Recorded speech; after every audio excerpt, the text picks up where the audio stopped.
Welcome to the Elite Podcast Network, home of the #1 independent wrestling coverage, available on iTunes, Stitcher, blogtalk Radio, and wherever you get your podcasts from. Follow us on Twitter at Elite Podcast Net and join the revolution now.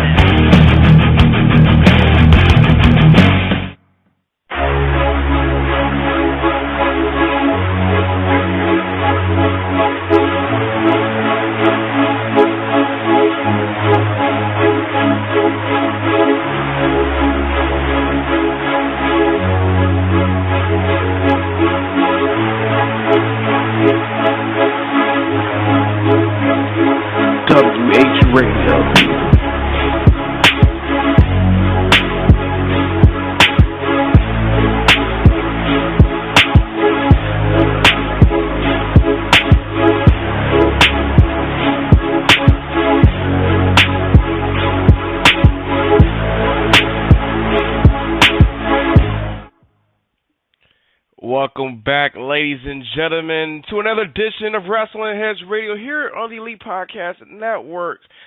I am your host, Skits, and I'm here with Tom and Oscar. What is going on, gentlemen?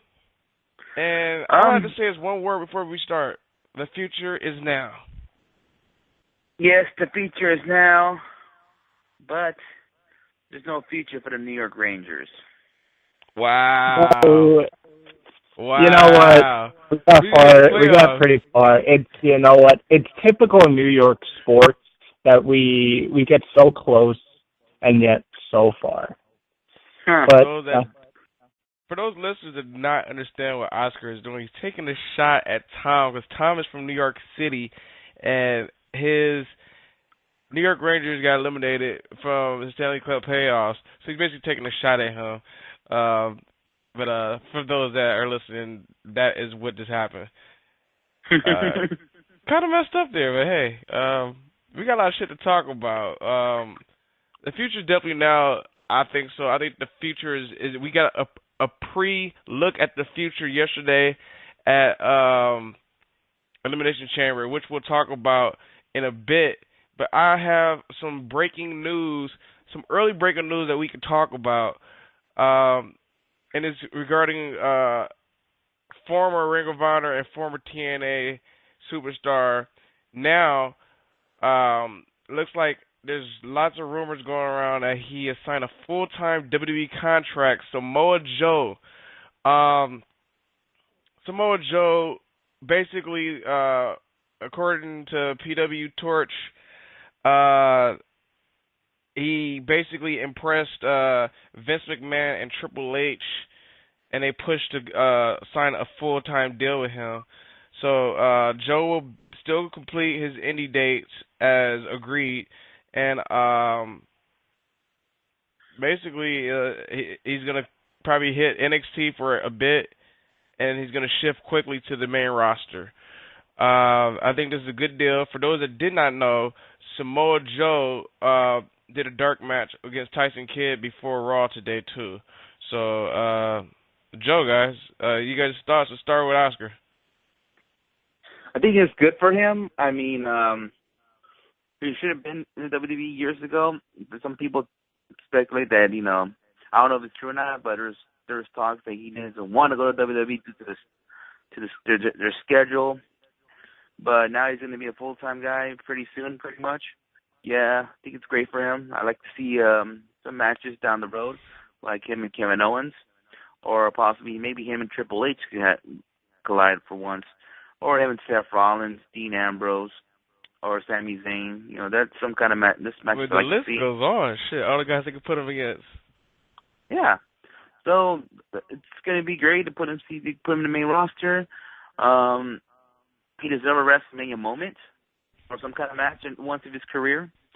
So, yeah, it's going to be great, and can't wait to see him down the main roster.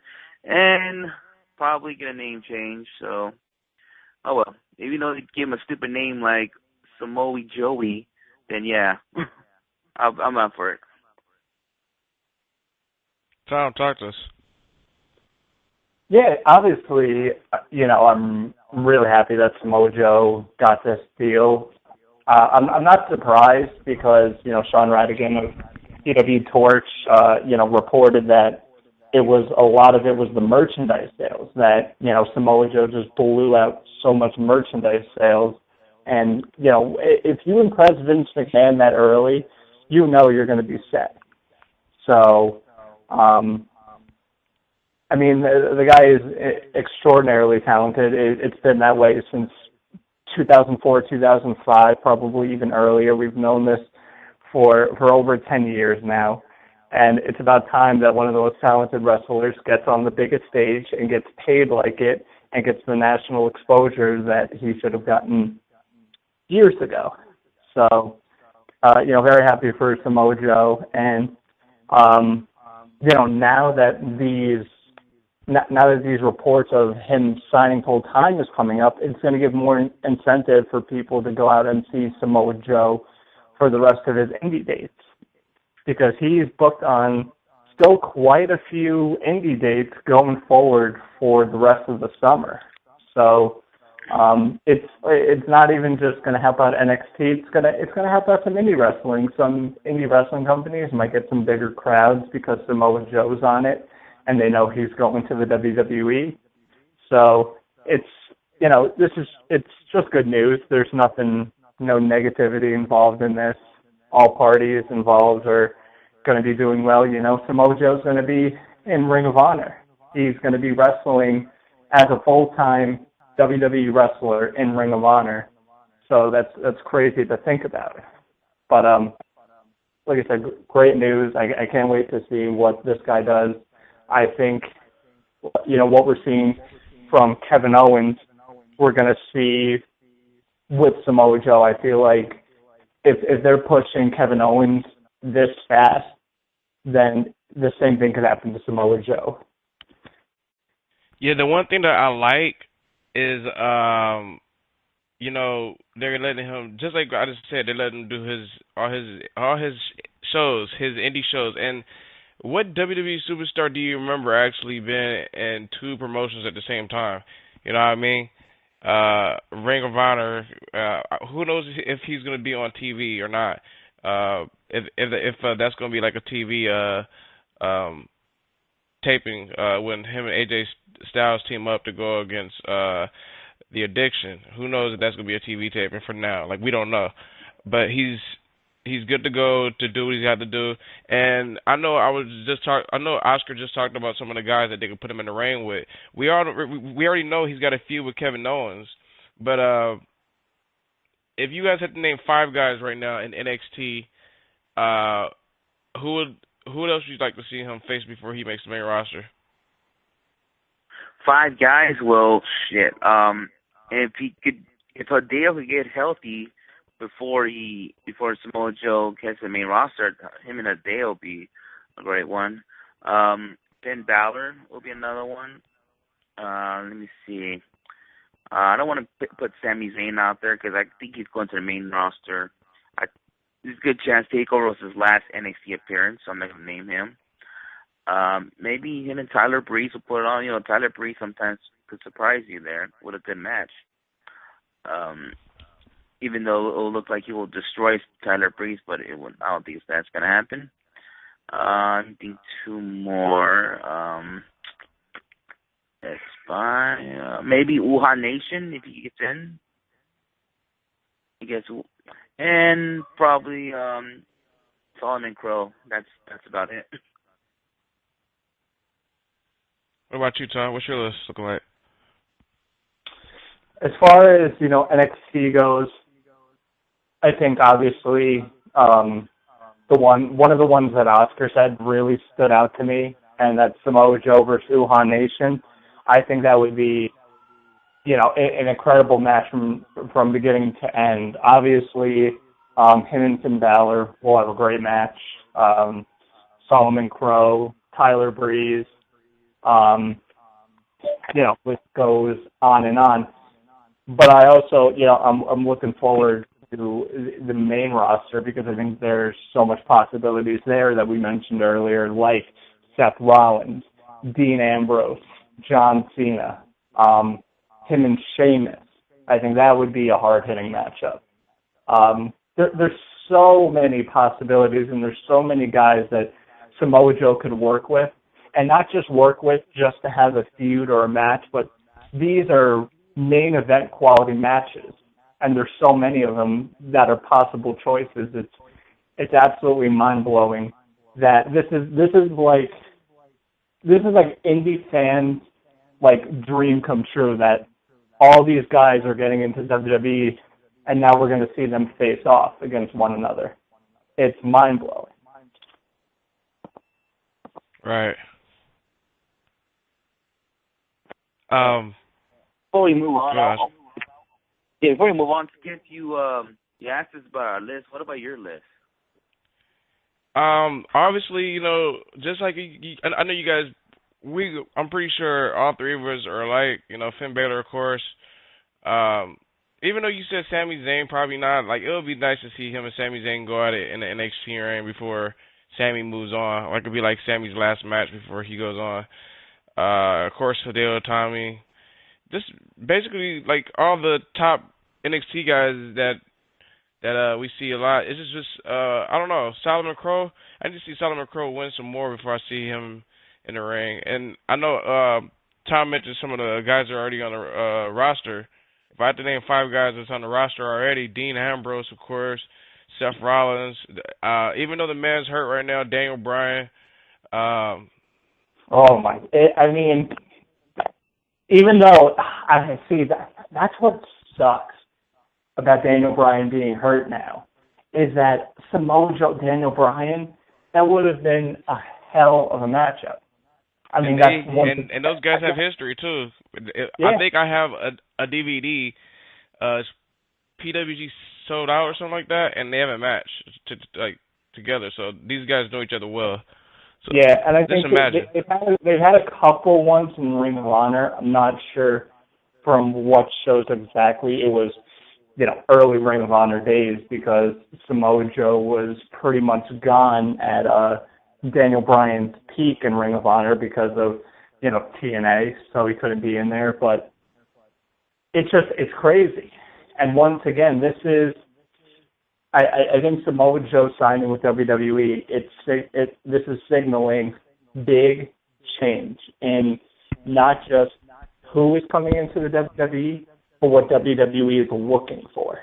And now Vince McMahon, who was, for so many years building up his guys, which they should still do.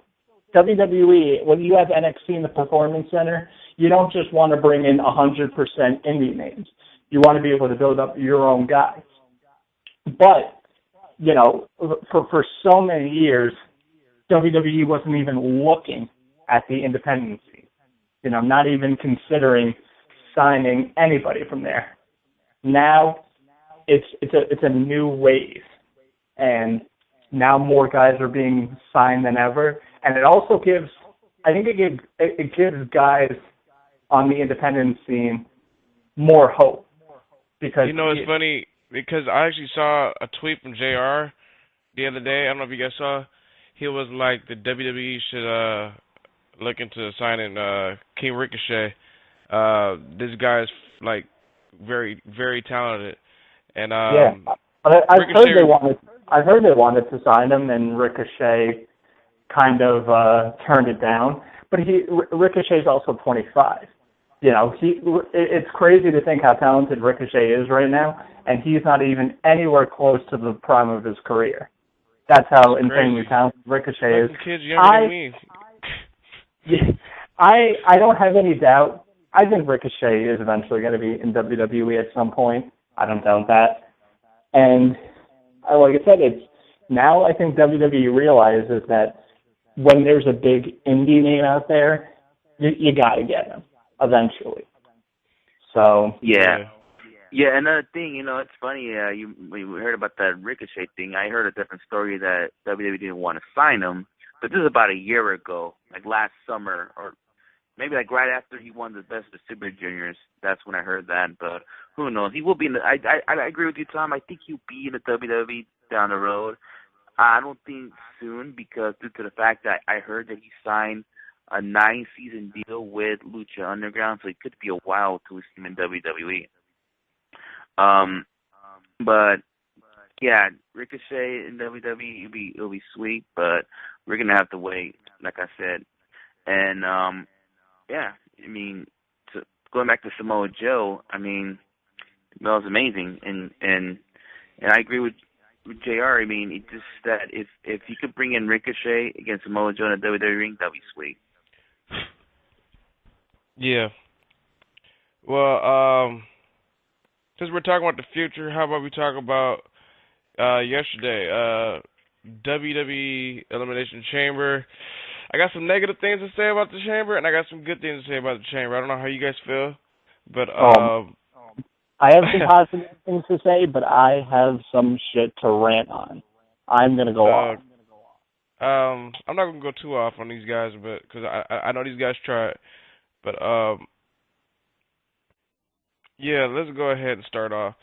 I want to talk about real quick. Let's talk about this Miz TV show. Miz basically had Daniel Bryan as a guest, and you know, it was Miz was playing, you know, the heel Miz, basically saying I was your coach, you're my trainee. You know, you basically are letting me down because of your injuries and stuff, which I thought was pretty good. Miz is good on the mic. That's one thing I had to give to Miz. Miz, he can basically be hated. He can make you hate him like that. The guy's a jerk in real life too, by the way. But I definitely enjoyed that segment. And you know, Daniel Bryan basically gave us an update saying that his career is not over. He basically pushed his DVD, which I would love to get. I hope it goes straight to iTunes, because if it goes to iTunes, I will buy it tomorrow. Also, he's also promoted his book, I think, a little bit. And one thing I'm happy about, that he basically just gave us a update to his career isn't over. But you guys' thoughts on the segment? I know I'm not mentioning Mizdow and Macho. Excuse me, not Mizdow, Macho Dow. Macho Man down, whatever you can call him, and Axelmania coming down, fighting him. That was I guess it was funny. You know, it was funny, but I think that gimmick's gonna die quick with those two. But you guys thought on it's that already dead. It is already dead. They weren't even. They're not even on Raw. That Miz, not Miz, Sandow and Curtis Axel, they're dead in the water. There's nothing for them anymore, which is disappointing. You guys thoughts on Miz TV with Daniel Bryan? Go ahead, Oscar. Well, I gotta say, it's pretty much Daniel Bryan gave us a heads up that, you know, he will be back in the ring. He's not gonna like retire. Like, we don't want to hear in a few months that, okay, he's not coming back. That kind of shows he will be coming back, but we still don't know when.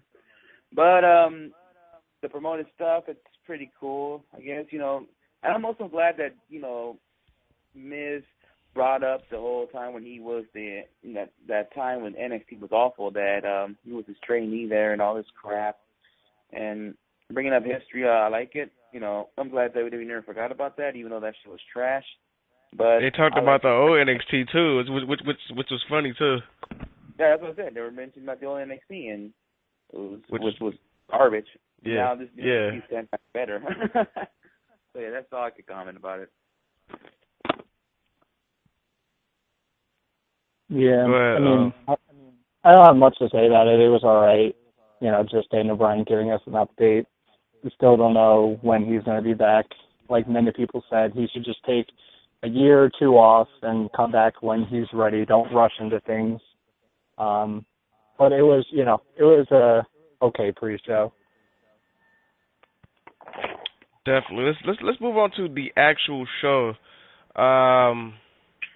They start off with the Tag Team Elimination Chamber, which was Botchamania basically. That's gonna be a Botchamania like a mud. You had New Day up in there. You had Tyson Kidd and Cesaro, the Lucha Dragons, Primetime Players, the Ascension, Los Matadors. Which I was surprised that they actually had the Ascension eliminate the first two teams, I believe. And I was like, oh shit, what the fuck is going on here? You know, I believe they eliminated the Lucha Dragons and Los Matadors. Yeah. And I was surprised to see Kid and Cesaro get eliminated by the Primetime Players, which is looking like we got Primetime Players New Day going on.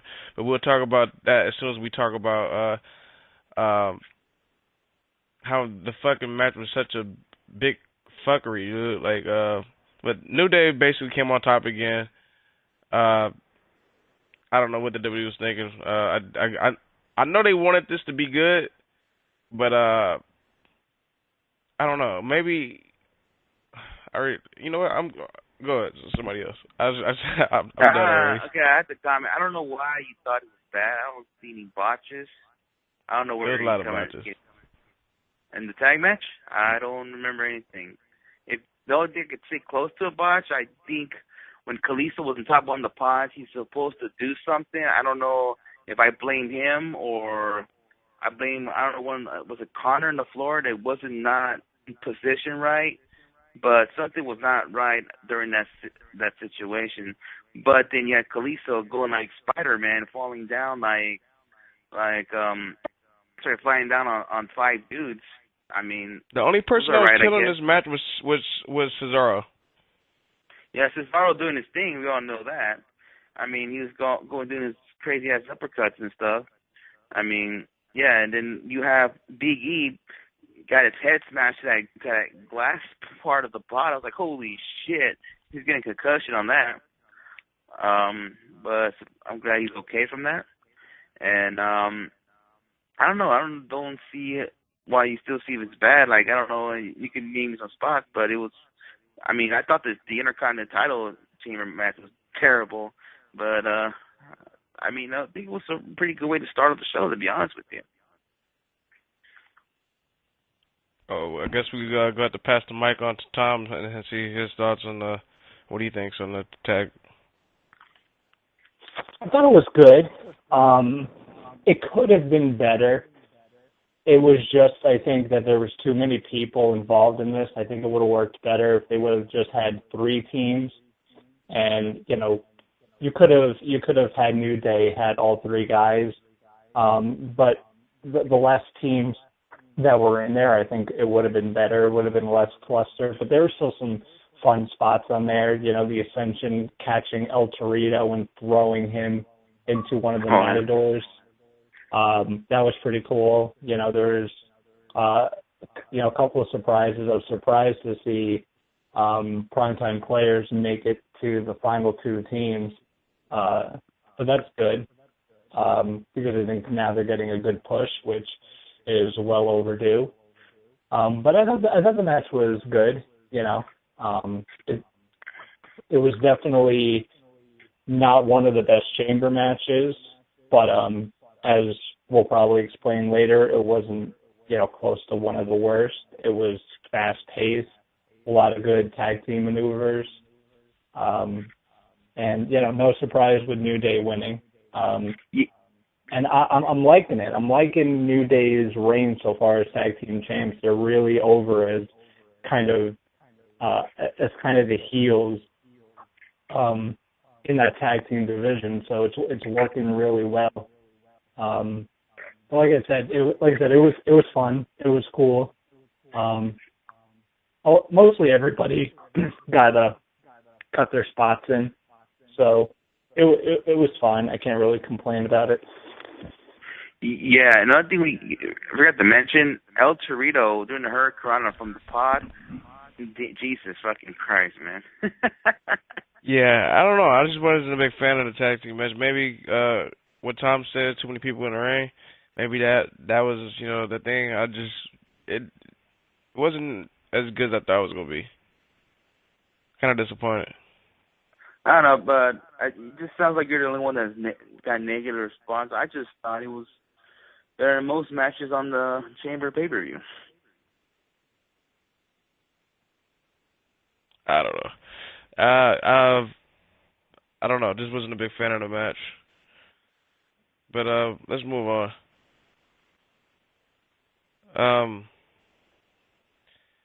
Next match, we have the Divas. WWE Divas Championship match. You have Nikki Bella, Naomi, and Paige. I'll say that move, that spot that Naomi did, wow. Whoever thought the WWE was going to let the Divas do some shit like that on the main roster. The match was okay. Okay for a Divas triple threat. Your typical type of Divas match, and of course, the John Cena of the Divas division, Nikki Bella wins. She pins Naomi, so it's looking like maybe Naomi's going to be out of the picture for a minute already, and it seems like they just gave her like a push, and she's already gone. But I don't know. For some reason, I thought Naomi's going to win this. I really was going for her, because they were definitely pushing her too. But you guys' thoughts? All right, yeah, I actually thought the same thing. I thought Naomi was going to walk out champion. I mean, it wouldn't make sense if she walks out and maybe continue her feud with Paige. But what we saw tonight on Raw, it looks like a different story. It possibly, maybe, not to my eyes, but management eyes, they probably think Naomi's heel turn was a fail. I don't understand why she doesn't have the Divas title picture. There's a lot of things I would like to, put out there, but I think I'd rather say it until we get to the Raw part of the show. But a little surprised that, like I said, Nikki Bella still walked out with the championship. And I saw some tweets that supposedly Paige fucked up her neck during that. I think that looked like a botch spot where I think how did it work? It's like Naomi was on top of Paige's head and Paige that's the spot I was talking about. That's the spot I was talking about. That looked like a botch spot.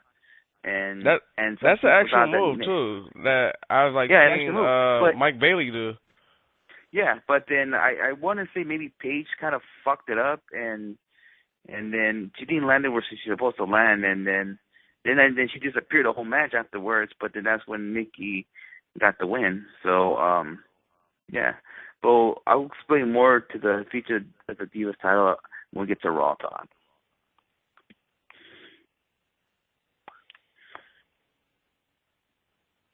Where you at? Yeah, I mean, I don't know about you guys, but I hated this match. This match was sloppy. This match, from beginning to end, was boring. So many blown spots, so many bot spots.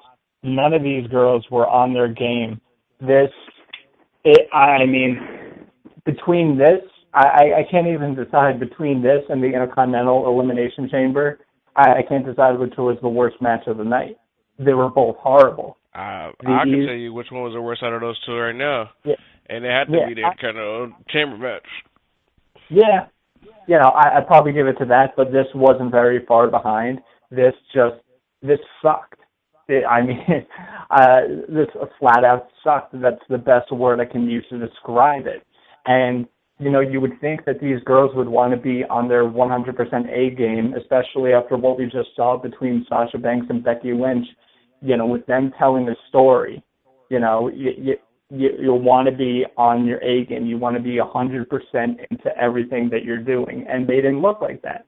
They looked like they just went out there, were having a match, didn't give a fuck. They were blowing everything. It was a terrible match. Maybe making it a triple threat was going to be worse, but this was just terrible.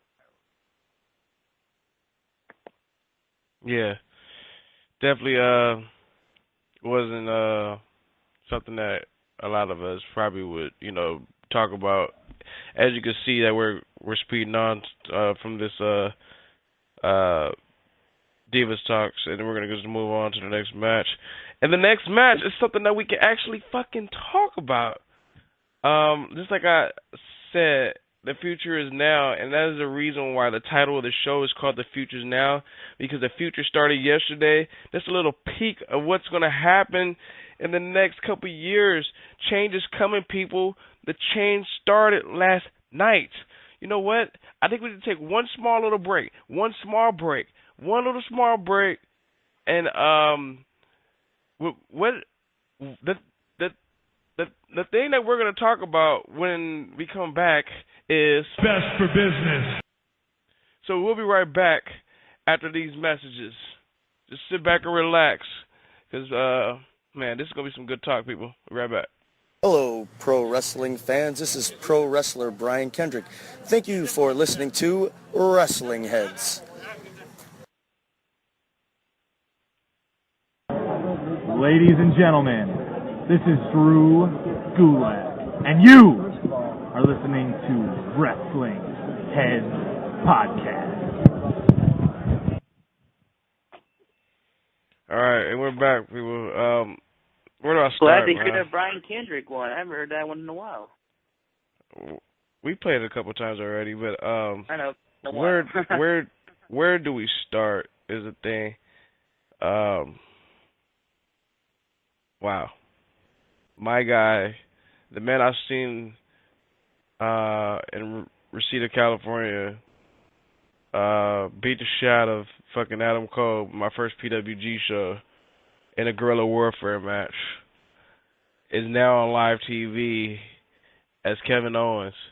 Wow, this guy went all out, and he shocked the world, the internet, pulling out his indie moves. I want to go to one certain move that he did when he was on top of the ropes, and it looked like he was about to, he like jumped on the rope, and he kind of was about to do a flip, but I think Cena moved. If that guy fucking hit that shit, do you know I would have ran outside like, what the fuck? Like, oh my God. He pulled off basically every move that he's pulled out in his indie days or his ROH days. The Senton Bomb, he did that. How about the Package Power Bomb? Just go and change the name because it's not the Power Driver. Package Power Bomb. What about that? If I'm missing a move, you guys can throw it out there. But shit, like Kevin Owens is killing the game. He basically made a statement yesterday. Yeah, definitely. I mean, I was a little surprised he won. I thought they were going to give it Cena, but they gave it to Owens. They believe in this guy a lot. They, he was just like Samoa Joe. When his shirts came out, they sold like quick, and now he has like 3 more shirts out now. So, I mean, he's part of the top-selling merchandise guy out there now that, he's the top seller. I mean, does WWE have confidence? Maybe they will push this guy real quick. I mean, like, what's next? They're going to have him win the Rumble and fucking headline WrestleMania next year? I mean, the fuck? I mean, I don't want him to be in that situation yet, but, well, that would be freaking cool one year he does it. But, yeah, I'm just happy that he beat Cena yesterday and that little promo that he did that, your time is way up, my time is now. I loved it. And also, when he looked like he was about to do the package power drive, I was like, fuck, Tom's going to fucking cream on himself. But they turned to a powerbomb. The whole world. The whole world. Even the girls that like wrestling, we almost all creamed on ourselves. We almost thought he was the package power driver. I really thought he was the package power driver for a second. But then if he did the package power driver, last night, fucking Tom would have been giving me shit right now. Like, I told you, but it's not going to happen. That move is pretty much banned from the WWE, so it won't happen. The only closest thing I could see it happening, probably at a WrestleMania, but that move's not going to happen. So that's the only thing I can say. I'm fine with the package powerbomb. Like, that could be his finisher, to be honest with you. But Tom, I know you're quiet and you're patiently waiting to say something. Go for it, bro. Never in a million years would I've ever thought that on Kevin Owens' pay-per-view debut, he would pin John Cena clean as a fucking whistle. No bullshit, no interference, no weapons. 1, 2, 3, like a regular old wrestling match, pins the biggest name in WWE. Holy shit. I mean, the match in itself, it was great. Maybe too many false finishes. I think maybe if they toned that down, it would have been a little bit better. But nonetheless, Still very good. One thing I will say that's negative about this match, and it happened a lot on the show, these guys, Cena was doing it, there's a whole bunch of other guys, you got to stop calling spots and stuff so loudly. I don't know if it was WWE's mics. I know John Cena is notorious for calling out spots. And yeah, I heard it was Cena a lot. You gotta either you gotta whisper it or you gotta plan that shit out before you get there. You can't, it's either one or the other. Nobody wants to hear John Cena calling out spots, like that. So, but anyway, going back to the positives, I mean, we saw everything. We saw the the cannonball. We saw the senton. We almost saw this guy. I can't remember the last time I saw Steen even attempt let's a not moonsault. forget he did the attitude adjustment too. Yeah. He did the what is the name of that move where he was up on the top rope with Cena and he I don't know, but he did that too. That shit was crazy too. Yeah, because that was everybody knows that move from Kevin Steen. He used to do it all the time on the Indies. What is it called? I'm blanking out. But anyway, anybody that knows Kevin Steen knows that top rope kind of buster, whatever it is. I'll watch that match again, dude. Yo, can I play that promo that he did last night at the end of the match? Go ahead.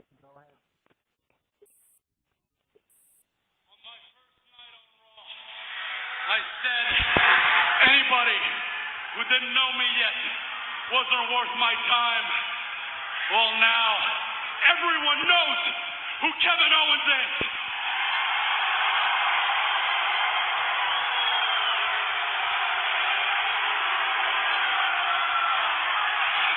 I'm the man who started a fight with John Cena, but I'm also the man who just finished that fight.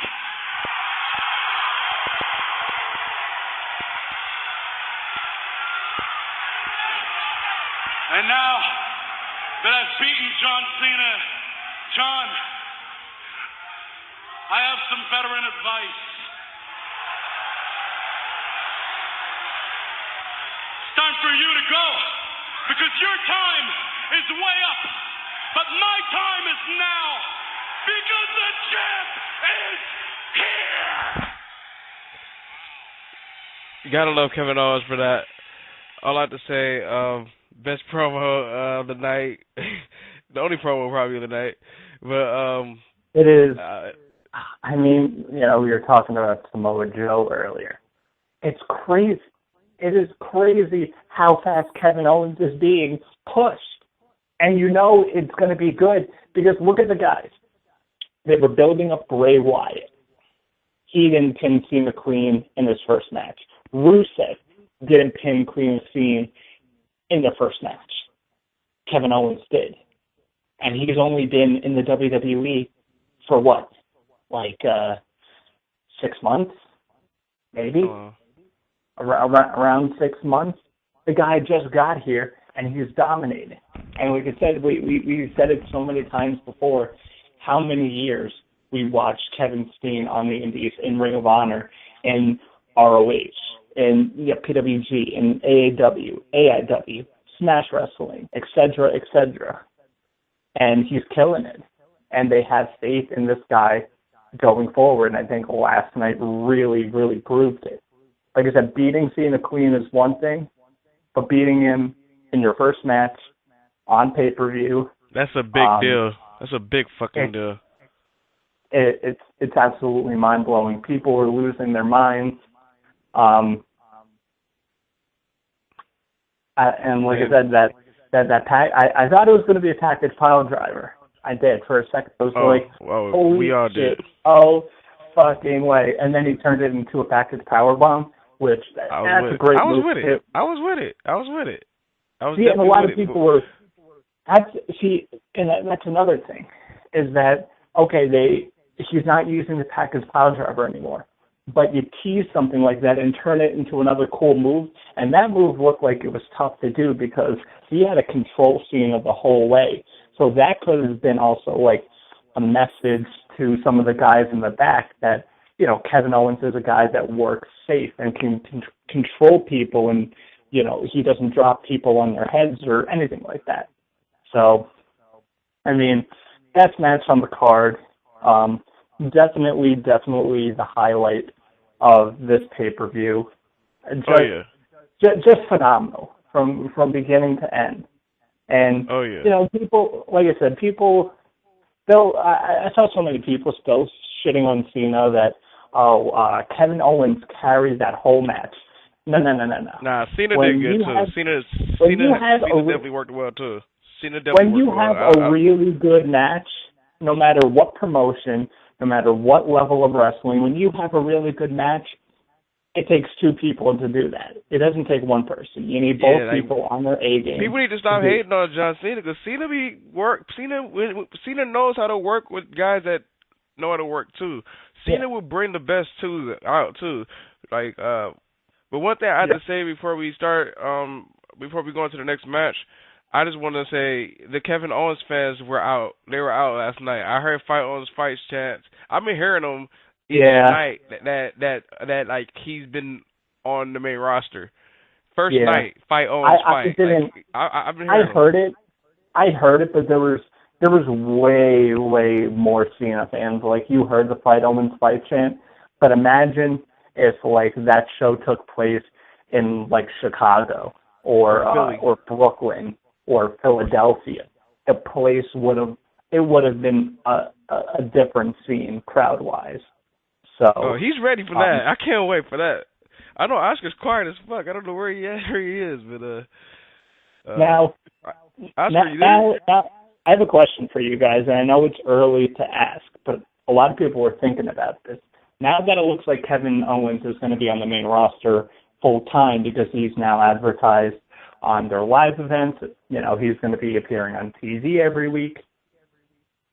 And sometime soon, depending on when, do we see a Kevin Owens-Brock Lesnar match? I don't know. That's a possibility. You know, it's funny because we were talking about that last night, me and Matt, and we were saying like that's a possibility that could happen. Maybe a SummerSlam possibility, but I was like, it's kind of too early. It's kind of early. If Matt is listening, I want him to call up because we're missing his opinion on this whole thing. I want to hear what he's got to say. I don't know why he's not on here marking out with us. Yeah. I would have liked to see maybe WrestleMania, due to the fact that, you know, there's, you know, all these podcast shows like Steve Austin's and Jim Ross, they're kind of saying is he the next Brock Lesnar. If you can use that to a storyline, that could probably be good. That's a good story right there to have those two guys go at it at WrestleMania. And another thing, do you think Brock Lesnar could come back as a face whenever he comes back? Because it looks like when he comes back, he's going against Seth Rollins. So why would it have first he's going to be at the Japan show is going against Kofi Kingston, who's a heel. So yeah. I'm sorry, but when I first read that report, I'm like, what the fuck? Brock Lesnar versus Kofi Kingston? That's like murder. Yeah. That's murder. Yeah. But another thing I have to say is that I don't know who said this on Thursday's show, but someone said there's a good chance Roman Reigns will win the Money in the Bank and then cash it against Rollins, or not Rollins, at SummerSlam, but then at Battleground, Brock Lesnar will beat Rollins, and we'll probably see a Brock Lesnar versus Roman Reigns match at SummerSlam. Did one of you guys said that shit on Thursday? Nah, definitely wasn't me. I could see this happening, which I wanted to share in a minute. I want to share something else a little later. But, oh well. So I think someone you guys, I mean, I don't know if it's Tom, but someone probably said that Roman Reigns will have a WWE title run in the fall. But then if they do that, then what do you have Brock Lesnar do at WrestleMania? Because I'm already kind of seeing that, you know, Dean Ambrose has a spot there. I mean, if Brock Lesnar is going as a face at WrestleMania, who are you going to put against at WrestleMania. Maybe a Kevin Owens. That'd be great to see. But you know, it's too early. To me, I think it's too early to talk about WrestleMania. WrestleMania's not until next year. I know. You know, like I know. it's a lot of shit that can change into then. We can have like 3 new guys in the main roster that can get over. I'm just saying, but a lot of shit can happen right now. So we don't know what's going on right now because the Mania talk. But I don't know about that question you just asked, Tom. It's a possibility, but maybe a little too early right now. Maybe. But don't forget, Skits. He signed another 2-year deal, so 2 years. Yeah. Definitely on that one. Let's go to the next match. This next match, I don't know. It was like a fucking Raw match. But Bo Dallas and Adrian Neville. Adrian Neville won. Really nothing to say about this match. It was okay. Anything you guys want to say about this? I can tell you this, though. Neville is 3-0 on pay-per-views.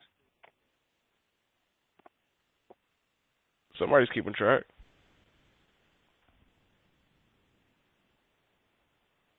Did you want to say something, Tom? I mean, there's nothing else to really say besides what you said. It was just a typical Raw match. Because it seemed like right after that Kevin Owens Cena match, it just like cooled down. Everybody's like the fans is like, yeah, you know. So it was like that. Yeah, like, they were like, Neville's cool, but damn, Kevin Owens just went over John Cena. That's all anybody was talking about. I kind of feel bad for Neville and Bo Dallas because they had to go on after that match. Like, fuck. Yeah, at least they got a pay-per-view match. True. But I feel like their feud started at the wrong time because I think these two could have probably put on a good feud, but they actually had a match tonight, right? Yeah, they did a rematch, and nothing to talk about on that one either. It was kind of like the same match, except like Bo Dallas was a little bit more aggressive. He was getting like angrier or something. I don't know. It's really weird. Well, let's go on to the main event. Was this the main event? No, it wasn't. But the WWE IC title match. Elimination Chamber, Barrett, Sheamus, Ryback, R-Truth, Dolph Ziggler, and taking Russo's spot out of all fucking people, Mark Henry. Why? But anyways, go ahead, Tom. I'll let you talk. Oh, I mean, this was the worst match on the show. This might be one of the worst chambers ever. It was the worst chamber of all time. Put this on the I was going to say that, but then I remembered ECW December to Dismember, that Elimination Chamber match, which was fucking terrible. So it's between those two, but this is definitely on the bottom of the list as far as Elimination Chamber matches go. This thing was a complete train wreck. I mean, first of all, having Mark Henry replace Rusev to start off the match, nobody gave a shit. As soon as Mark Henry's pod got broken, people just like didn't know what the fuck to do. There were so many points where people were just standing around like doing nothing, looking like a lost puppy. It was wild how they didn't plan this thing out. This thing was a mess. There was botches. It was slow. This thing got so fucking boring. I just muted it. I muted it and stopped watching it for a little bit and kind of just looked on Twitter to see what was happening, and people were agreeing with what I was thinking, and that this thing was just it was like a waste of time. This thing was a waste of time. This makes the Intercontinental title look worse, coming out of this chamber, and it's hard to do chamber matches now.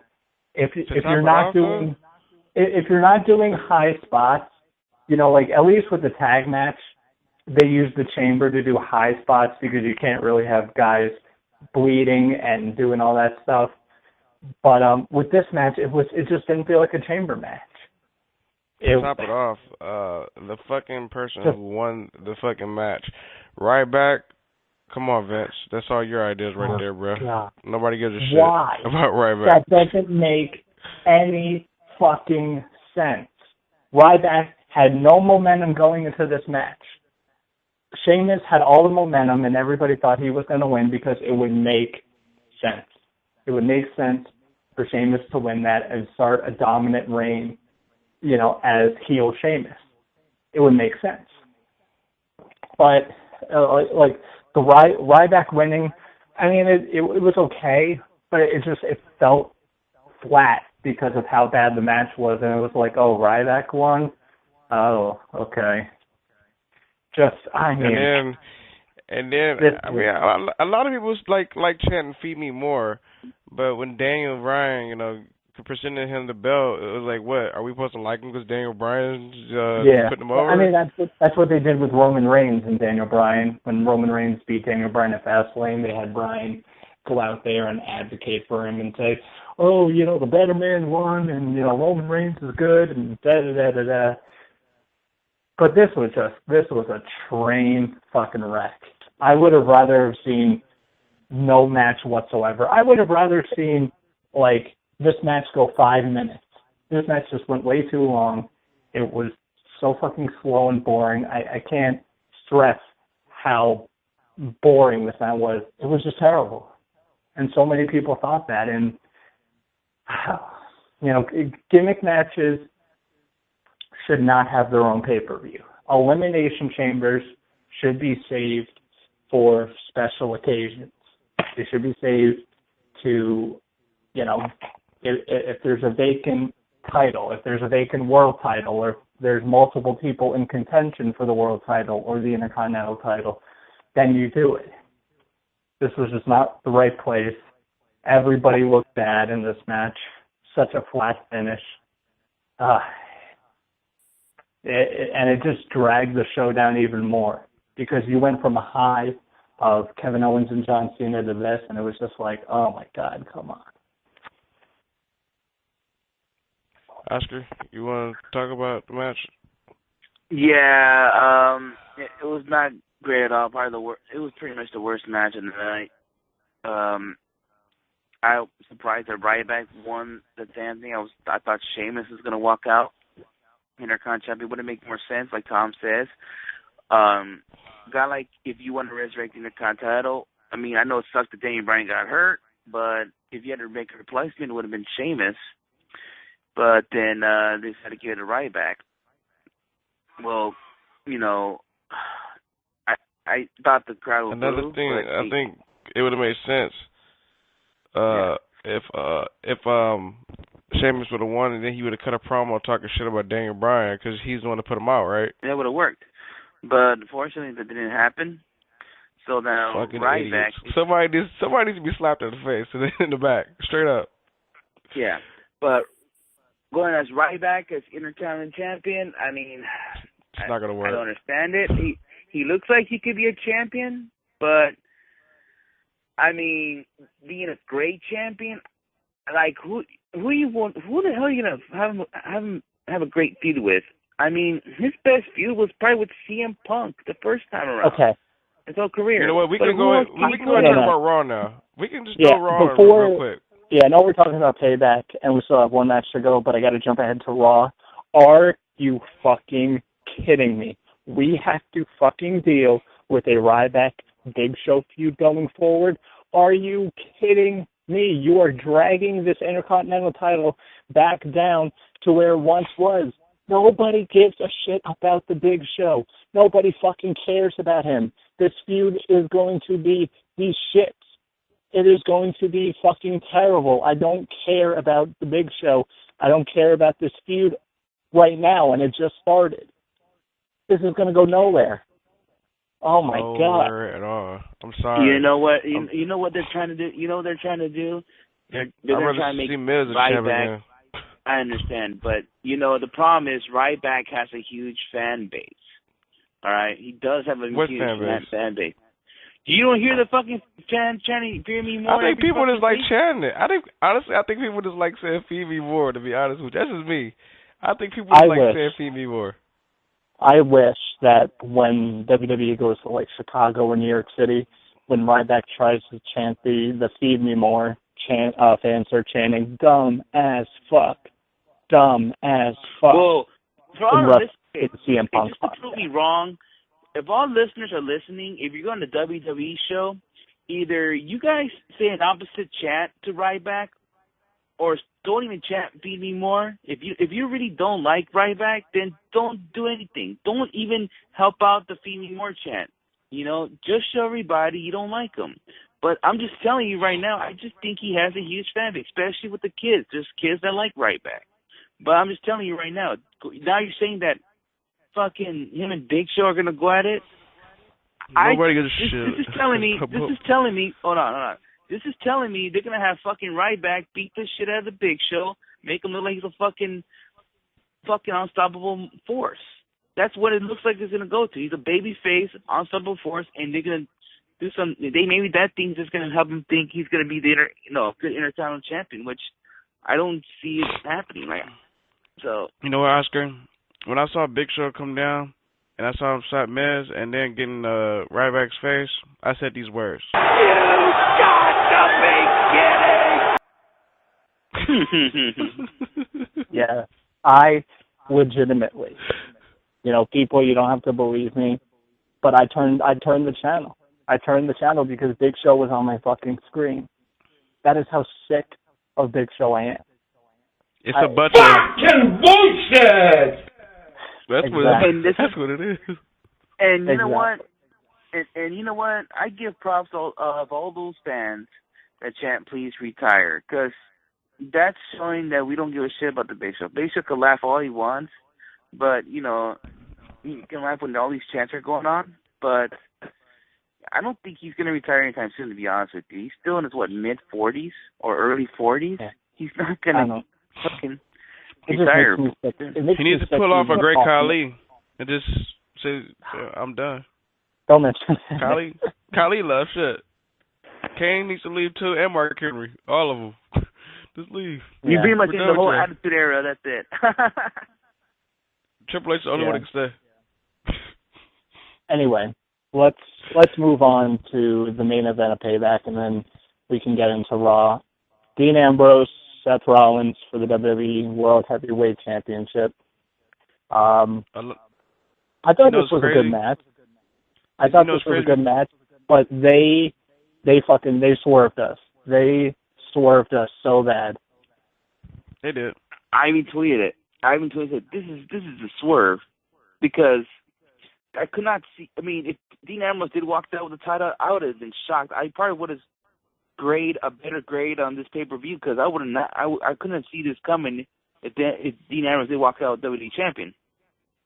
But I think the reason why they did this, because history has it, WWE likes to test reaction when somebody wins a title shot. Like if you go back to Raw years ago, when Chris Jericho won the WWE title from Triple H, but in the end of the night he had to strip the title due to the fact that supposedly the match was never made. I totally forgot how it happened. I think Triple H or Earl Hebner pretty much helped Jericho win in, and then decision got reversed. So, but Jericho had a lot of reaction, so that made WWE realize, or the management realize, you know what, we gotta give this guy a title run in the future, because they were up for it. So not that when Dean Ambrose quote unquote won the match, there was a great reaction that he won the championship. But then, the results happened that, it's reverse decision. He won by disqualification. And I think I heard some "this is bullshit" chant. Well, yeah. Now hopefully this proves to the management, whenever you want to put the strap to Dean Ambrose, it's going to be a good thing. And I'm already calling it right now. I don't care if it's early. Now to the fact that, he's not entering Money in the Bank. He's going to Rumble. He's winning it. I'm calling it right now. Who? Dean Ambrose. I'm calling it. I'm calling Dean Ambrose wins his match. Hold on, you said at Money in the Bank? No, Royal Rumble. I'm calling. He's going to win Royal Rumble and he's going to WrestleMania. No, he's going to win the title. This is what I think is going to happen. He's going to win the title at Money in the Bank, and then Roman Reigns, he cashes in the same night and catches in on Dean Ambrose and goes heel. That's what I'm calling. It's interesting, but it was funny because I said this when the match was over, and then I saw it on Twitter, and I saw it on a couple other websites. This was a Dusty Rhodes type of finish because Dusty Rhodes did this a lot when he was booking back in the day. But, you know, we get pissed because it was like a swerve, and it wasn't like really a clean finish. But it worked in the sense that it helps Dean Ambrose's, you know, lunatic character. And now he grabbed the title and he ran, and now he's holding the title hostage. It works for him. But it was so funny because when Dean Ambrose won, it was like one of those moments where I was like, wait, what the fuck? Are you kidding me? And then I was like, there has to be some bullshit going on. There's no way. And then the call came on. I was just like, fucking God damn you, WWE, damn you. I'm still calling he wins because Seth Rollins, for those that don't know, Seth Rollins and Dean Ambrose are going to have a ladder match, which should be fucking good. We can see 2 ladder matches in one night. Yes, thank you. And he said he doesn't need no King, no J&J, so nobody. So, and he's going to lose, like, by himself. Dean Ambrose is going to win. Roman Reigns, either he's going to cash in at Money in the Bank or the next pay-per-view after that. Now we're talking about that. We're talking about what's that. What's the Money in the Bank? Yeah, you know, and I'm thinking of this, and tell me if you guys agree or not.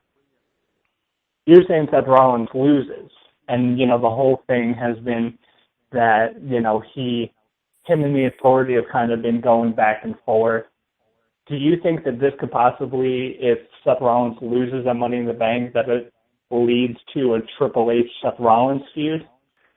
I don't think so yet. I think you still gotta have the fucking Shield triple threat first. All right. All those rumors about Seth Rollins and Triple H feuding, this could start off what we saw tonight on Raw. But I'll explain to a little bit more. But go ahead, you can explain that shit now.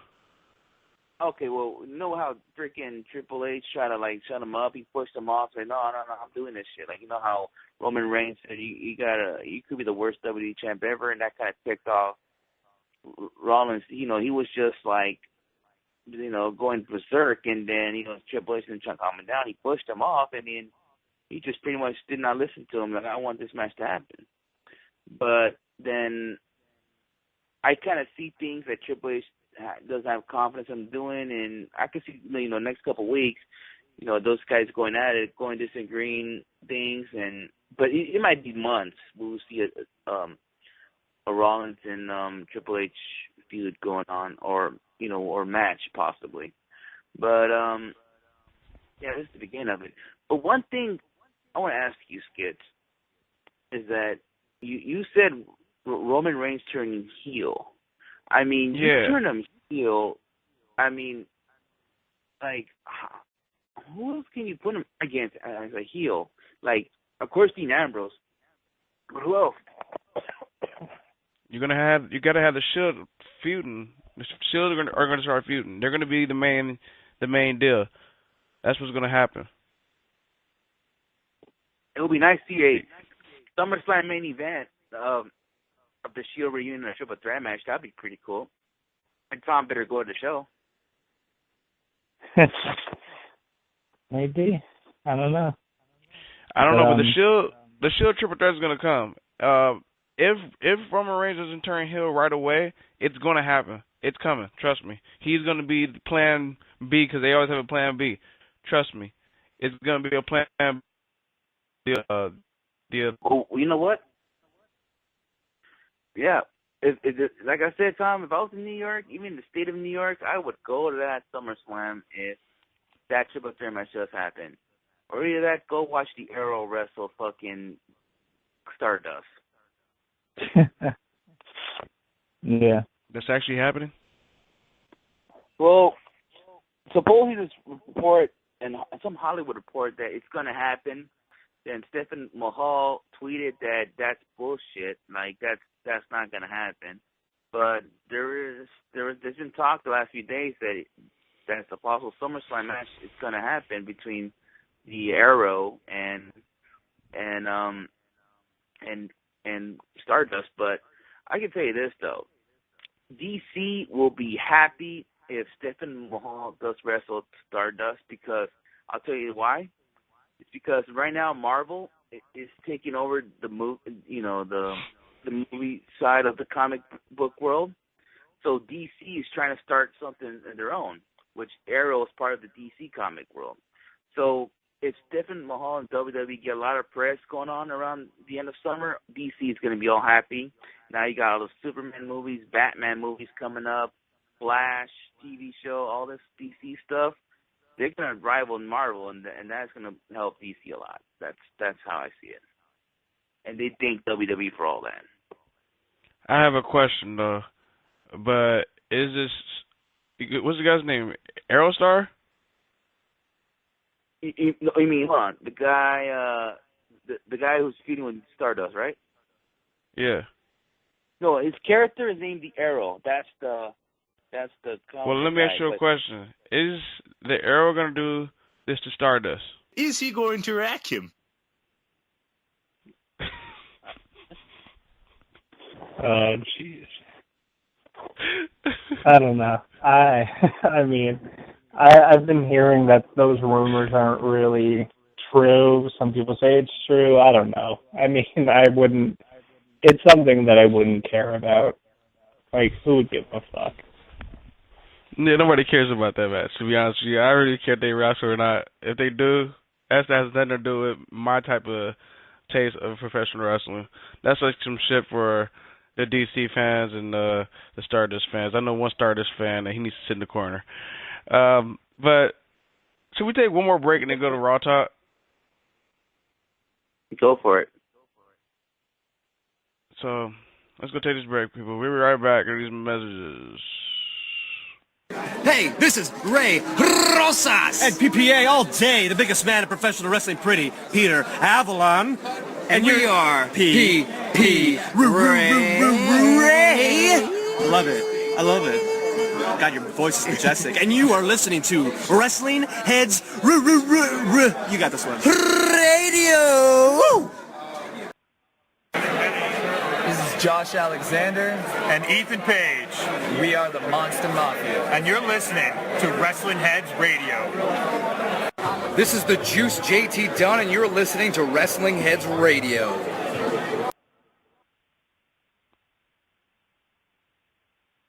All you have to do is believe! I really like the Monster Mafia one. Yes, sir. And we are back. Real quick, before we get into this Raw Talk, quick shout-outs to the Coast of Voy. We got to meet her. She's cool as fuck. Hell yeah. I got to talk some wrestling with her. And I have to give a Go ahead. I knew that was going to happen. Like I said on Thursday, last Monday, I warned her. Get ready for some Kota Ibushi talk when you meet Skids. But she was cool with it. She was all good, you know? Yeah, she's dope. And honestly, I think we could have talked she to had her the all match. fucking night, pretty much. We could have talked to her all fucking night, but I ended up talking to Melina. Melina was cool, too. I know she was She cool. was definitely cool. Tom, she did the splits. All those rumors saying she can't do it, she did the splits.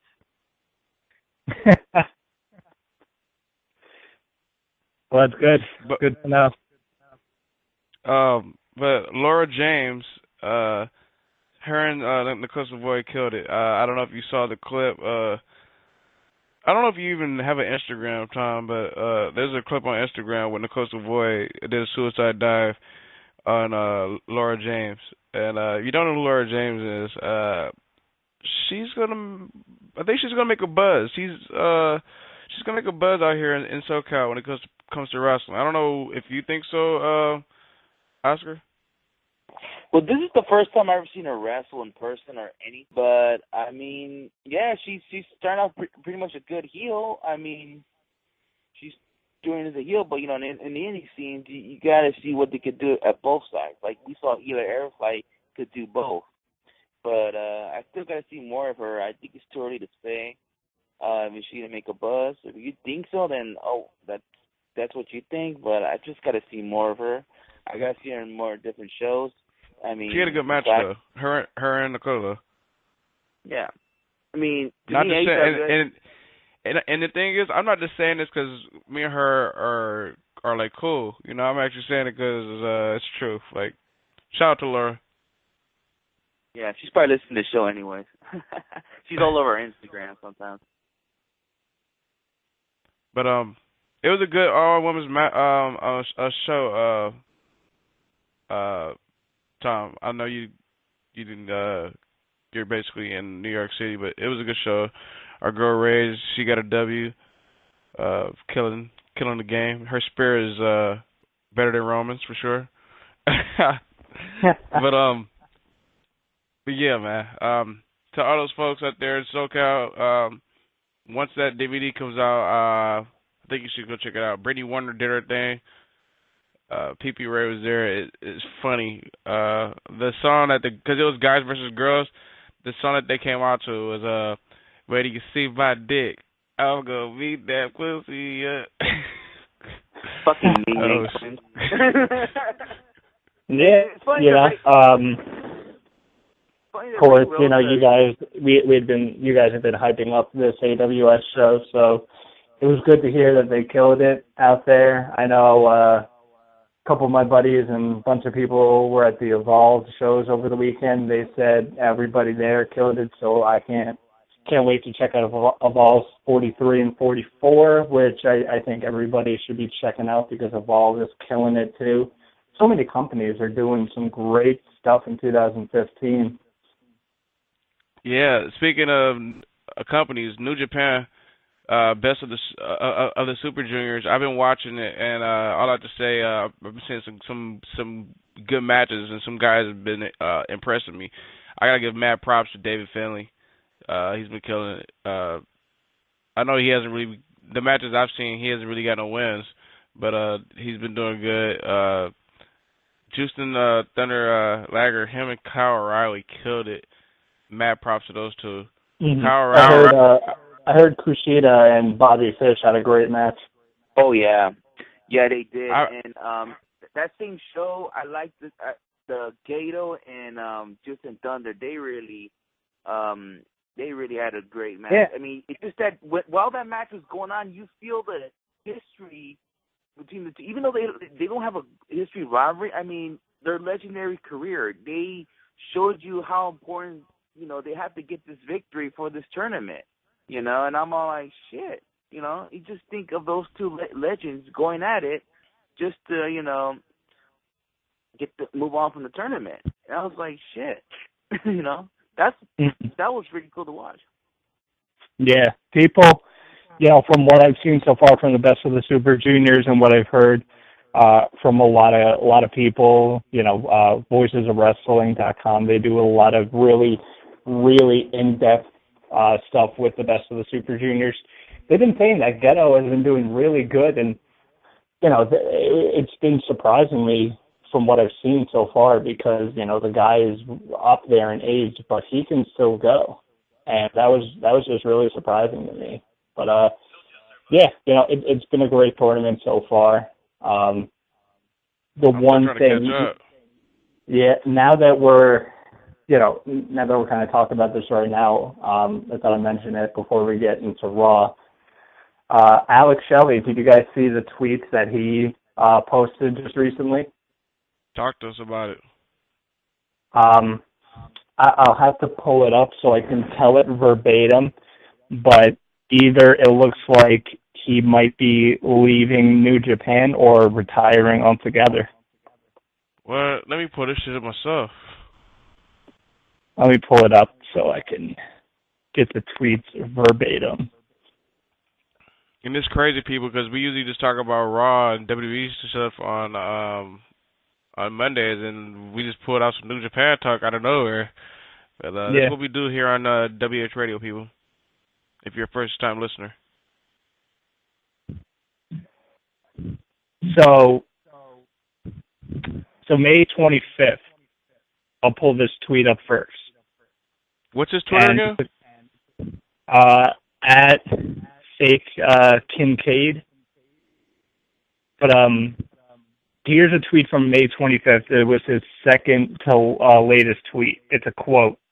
Now, seriously, this is my last and final time while I'm making some big, big changes in my life, end quote. And that's an against me quote. And then Alex Shelley tweeted 20 hours ago, thank you at New Japan. My only regret is not being able to work there more after my 2009 debut. So I don't know if that means he's leaving New Japan or what's going on there. Is he coming back to the States? I think that'd be dope if he came back to the States, but I know we all know that he was working Smash. Yeah, and plus I know working New Japan probably, guarantees more money, and we want guys to make as much money as possible. To be honest with you, if he decides to come back in the States full time, I'd like to see him back to join the Force, or just go to Ring of Honor and somehow unite with Chris Sabin and the Addiction to join that little group they have there. I mean, that would be nice. For some reason, I don't want him to even be around Chris Sabin. Chris Sabin he's doing way good by himself right now.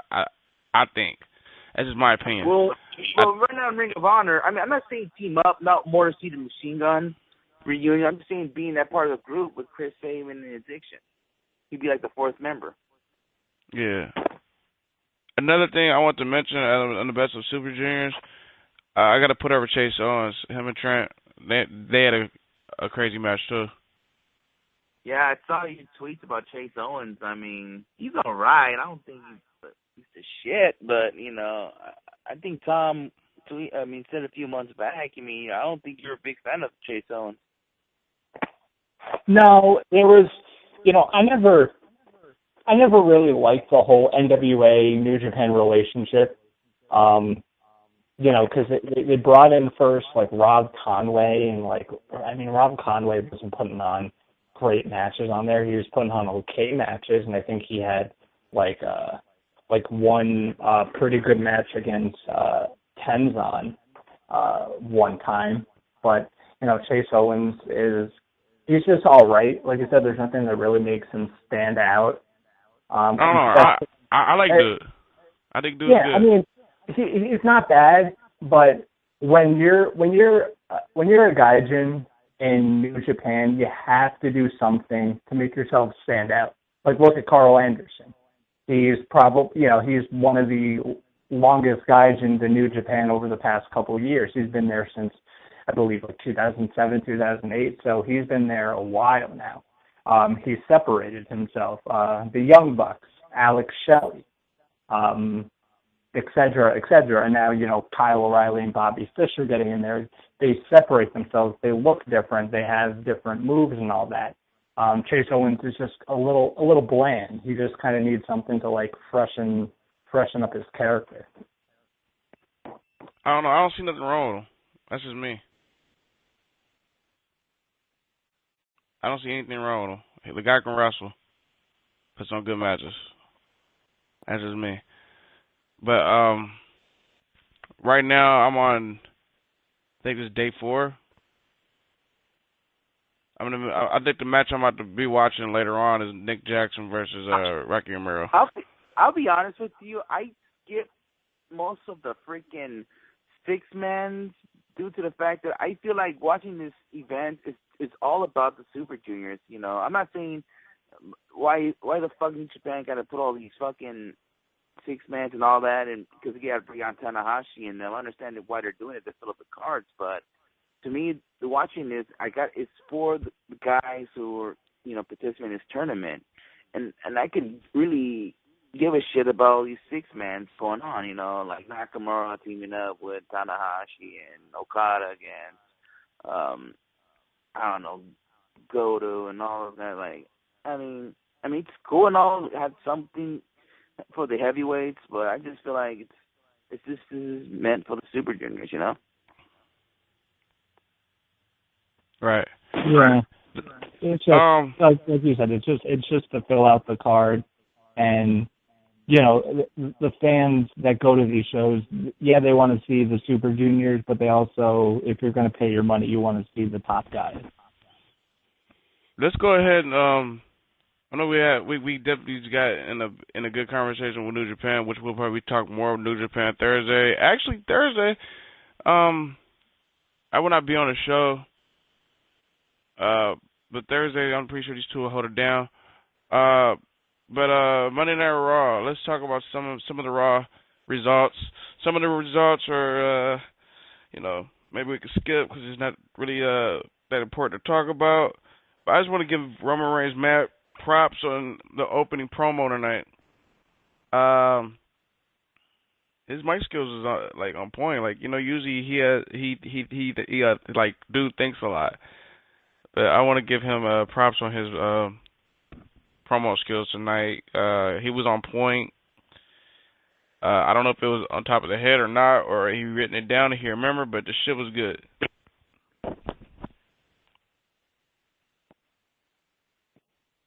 Yeah, definitely. I mean, he, in the past, his freaking mic skills, not been that great, but it just seems like he's been studying, some comedic things and his freaking mic skills. So he's working on it, and he's getting better at it now, you can say. But yeah. And another thing about Roman Reigns, I don't know if it's just me. Do you guys feel like the boos are going away now? Well, it's certain cities like him, just like how John Cena. Certain cities like John Cena, certain cities hate him. All right. Yeah, and I think a lot of people have been pointing this out. The kind of like bromance that they're doing between him and Dean Ambrose has been helping out Roman Reigns, and I think it has been because having a less serious Roman Reigns character where he's still like kicking the shit out of people, but he's buddy with Dean Ambrose. I think it's been good because now Dean Ambrose being one of the most popular guys in the WWE, you have Roman Reigns always there as backup. It's just, it's the two guys who, stuck with each other after the Shield broke up and, they didn't go their separate ways. They're still helping each other out. So I think that's been helping Roman Reigns quite a bit. Yeah, but like I said earlier, I think this whole buddy thing with Dean Ambrose is going to turn into a heel turn, so. But we'll have to sit back and watch and wait for that one. But tonight on Raw, Triple H and Stephanie basically told Roman Reigns, you have to beat these three opponents to get in the Money in the Bank to be officially in. So tonight they put him in the ring as King Barrett, and of course he beat King Barrett. Because King Barrett hasn't really been doing shit lately. They also put him in the ring as Mark Henry, and he beat Mark Henry by basically count out. And I'm surprised. They look like, what are they trying to do? Are they trying to make Mark Henry look strong? I guess, but whatever. And the last person he wrestled was Bray Wyatt, and it looked like Seth Rollins and J&J Security and Kane was going to help, but they screwed up, and he got the win. And Dean Ambrose came down at the end, got involved, and they left with the title still. So that's what's looking like for that. But I really want to go to that promo with Kevin Owens and John Cena tonight. I'm going to throw it to Tom real quick. I'm pretty sure Tom can get more in depth with this this promo. The promo was fucking good, by the way, though.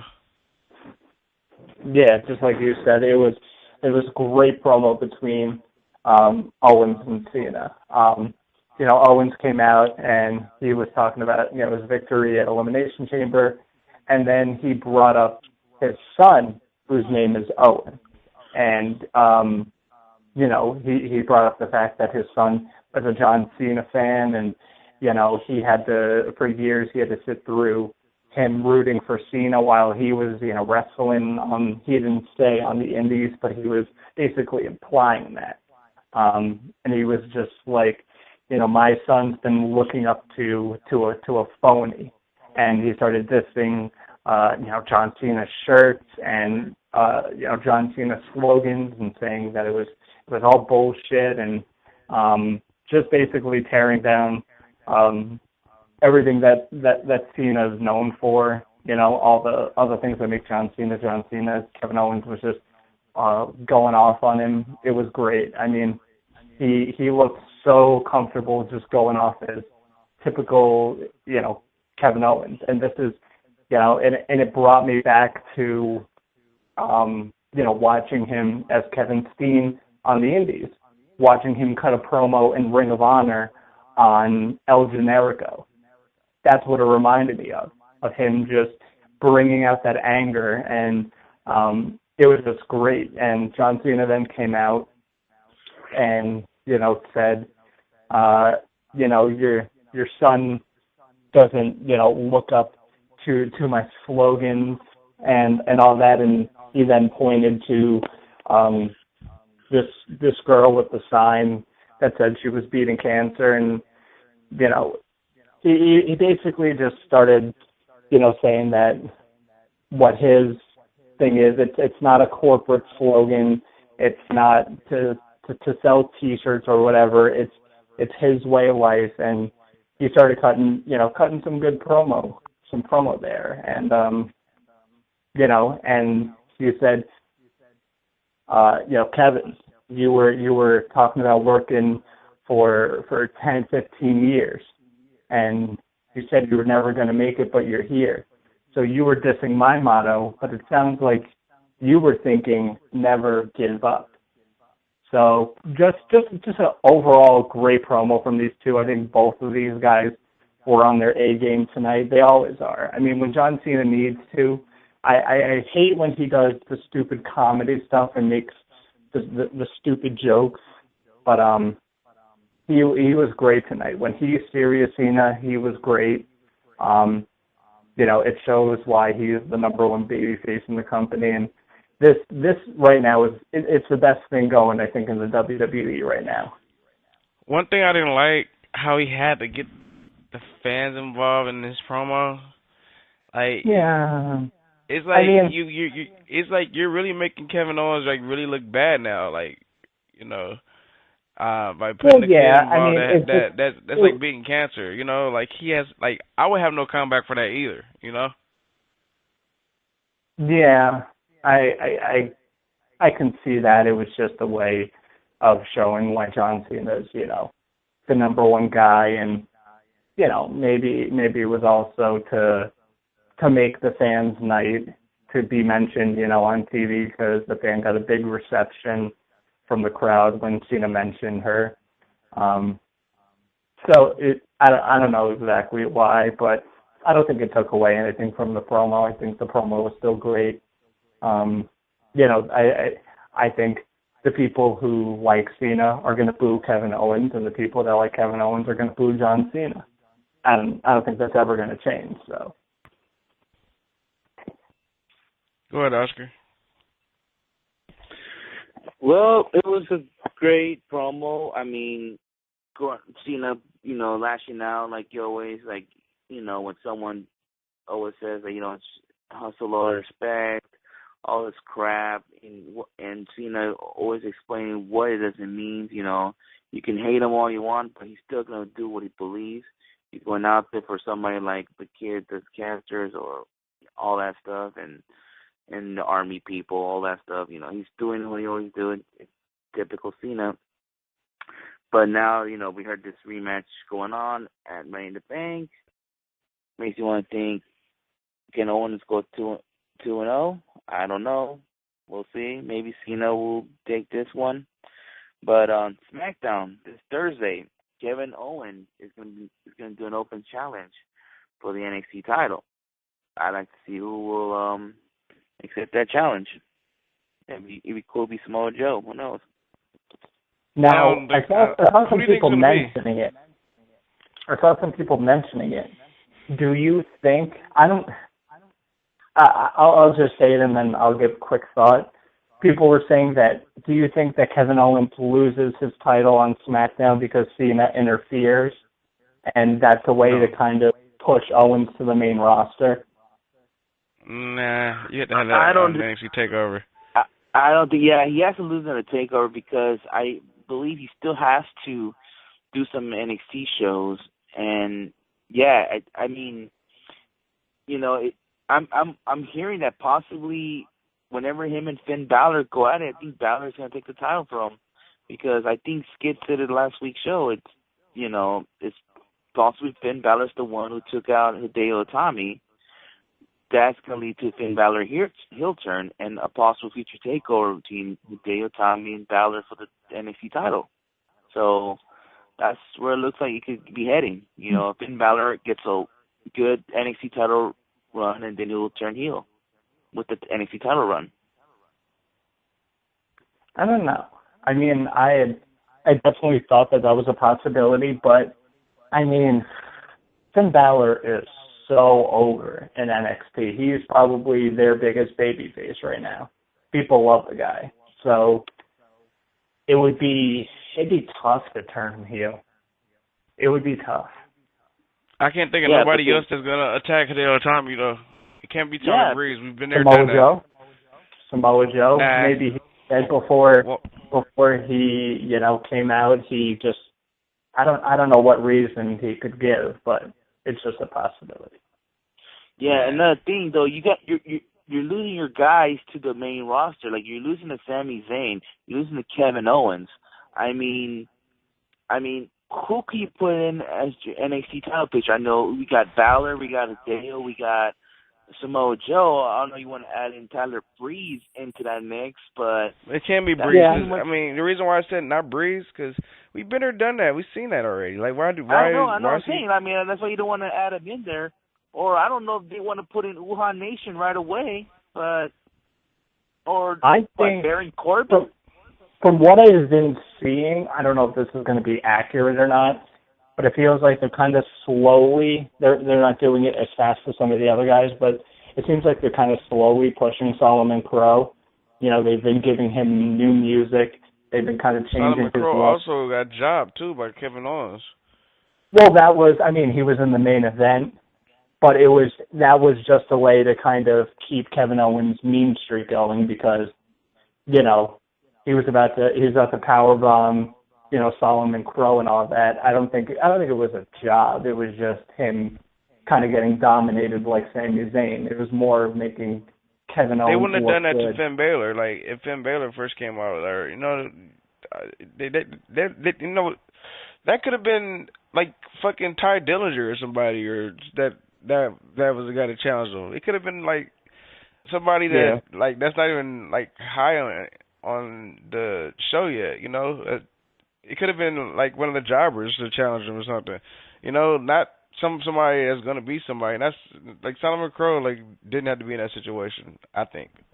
Yeah, I don't know. I feel like they're, like I said, they're not doing it as quick as some of the other guys, but I think Solomon Crowe might get a good push going forward. He will, but I think they fucked up by putting him in the situation with Kevin Owens. But yeah, I mean, I don't think he's dead in the water. There's still a lot. I think somebody like Zack Ryder or something, or like challenges for the NXT title. I'm calling Zack Ryder.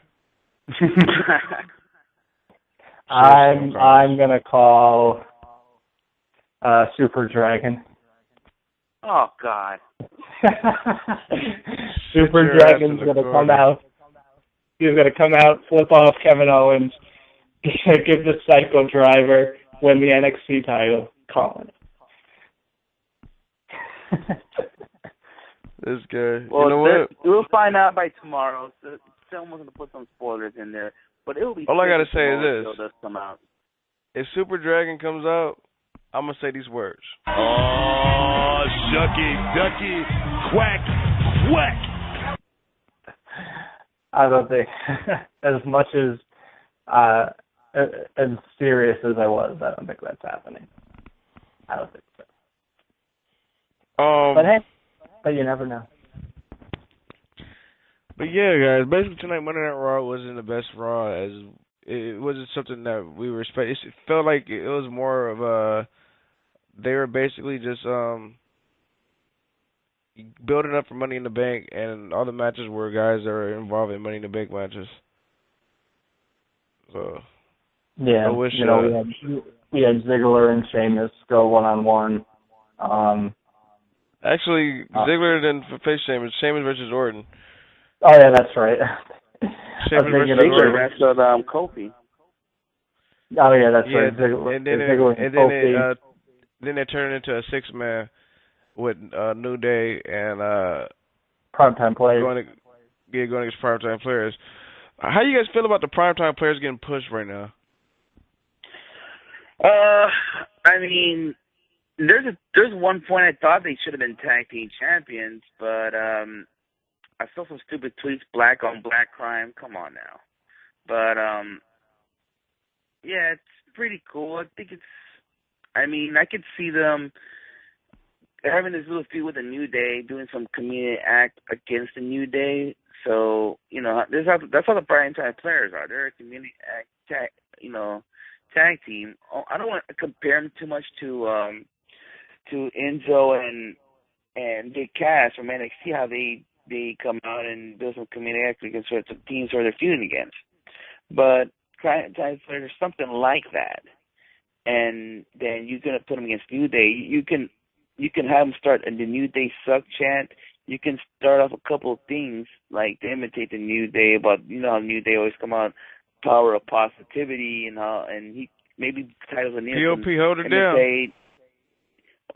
Or Titus O'Neil can imitate Big E, how Big E, how he talks, They try to put us down, or whatever the fuck he does. Yeah, you can imitate him. It'll be funny. Oh shit. Oh boy. I like that they're pushing the Primetime Players. Like I said earlier in the show, it is way overdue. But I'm liking it. I'm liking that they're back to pushing Primetime Players as this big-time babyface tag team. I think it works well, after the Primetime Players beat the New Day tonight and pinned them. When they showed the crowd, you saw a bunch of people doing the millions of dollars dance. So they're definitely over. I don't like that. I think they have good in-ring dynamic as well. I think, Darren Young could go good with Darren Young's doing the Roddy finisher and shit. Yeah. How come? So what is this? What is this? All the black guys want to take Roddy's move? I'm joking. Come on, man. And another thing about the Primetime Players, I think it was so stupid of the WWE management to break him up in the first place, because Titus and Derek Young, they always have some good chemistry together when it comes to what I said, Titus Young? You said Derek Young. I said Derek Young? Yeah, whatever. It's all good. We always fuck up. Whatever. Darren Young, they both have some fucking chemistry together, and they just can't fucking break them up like that. I mean, if they were starting getting boring, yeah, but they were never boring. I enjoy the millions of dollars thing. You got guys like Willie Mack imitating them. They go to indie shows. I mean, they always had something to grim on together between Titus and Darren. So, they I just don't understand why they broke them up in the first place. But they still got it, and hopefully they'll get a tag team title push down the road. And let's see if there's a team that knocked out the New Day. Because right now, it just seems like the New Day, it's just this, what they're doing is all red hot. I like it when they made fun of Tim Duncan. I tweeted ACH what he thinks about that. He didn't reply back, but I just want to hear what he says. But yeah, just it's great when he mentioned Tim Duncan is old and he should retire. That pissed off the fans. I love that. I just can't wait when he comes to Staples there and he says the same thing about Kobe Bryant. So we'll see what happens. Yeah. Guys, I want to mention this before we go off air. I got an email from this guy named Brady Hicks. I guess they interviewed ROH COO, and they asked him a question about Samoa Joe, about him appearing on Ring of Honor TV. And he answered, we have not heard otherwise. So I don't have the answer for you. We have contracts. They have contracts. I'm hoping that since he has able to take our bookings when we had a TV program, that he can appear on Ring of Honor TV. So as of right now, there's no clue if Samoa Joe is good to go on ROH TV. So I got this email from Brady Hicks. Shout out to him. I believe he works for 411 Mania.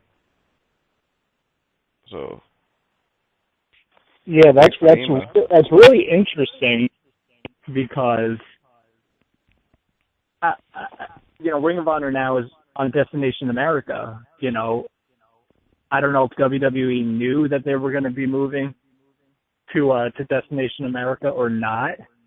Maybe if they were just on, the Sinclair broadcasting stations that they would have let them, but now that they're on Destination America, who knows if they're going to let them do that. I wouldn't think that they would allow them to. Speaking of Destination America, it's going to be a big day Wednesday, June 3rd, 8 o'clock, 7 o'clock Central Time. What time is that for us? 5 o'clock, bro. 5 o'clock our time, West Coast time. Ring of Honor starts. And I just, I don't know if I'm late, but I didn't know. TNA is also on Wednesday, too, on Destination America. Well, they just moved it at that time. You know what? It's been promoted like the last month. They're going to move it to June 3rd. But then the Ring of Honor news popped out last week, and then all of a sudden, oh, shit, both Ring of Honor and TNA are making debuts on Wednesday. And yeah, apparently now there's been a few reports going around on different wrestling websites that TNA and Ring of Honor may do some cross promotion. It's just, like I said, it's just rumors, nothing's confirmed. It's just maybe ideas being thrown around.